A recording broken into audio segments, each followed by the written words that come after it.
Did you know that for all its parties and raucous activity, Mardi Gras celebrations are actually rooted in Christian religious traditions?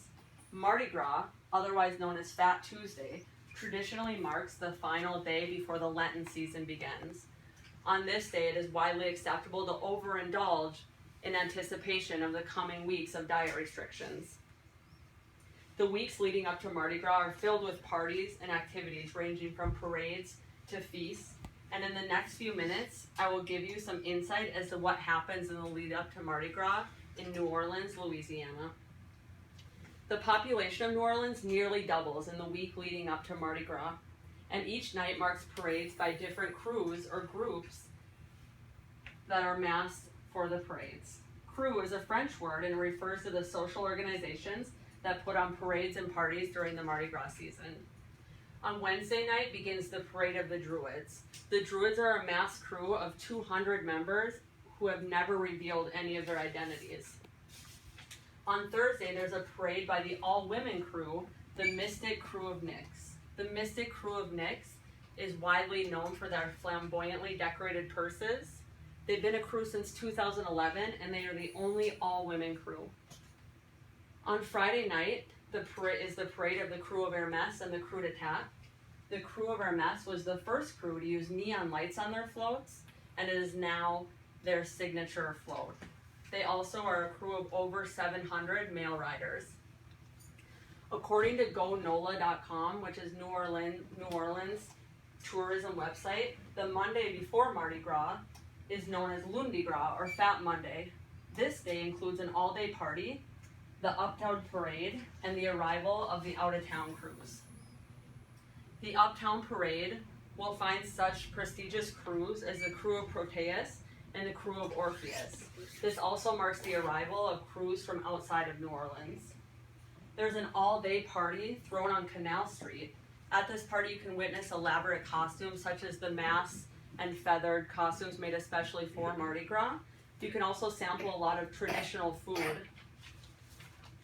Here I have a picture of some of the traditional food you'd find at Mardi Gras. First is king cake, probably the most popular of them all. This is a rolled pastry. It's normally filled with a praline, such as pecan, or a cherry filling.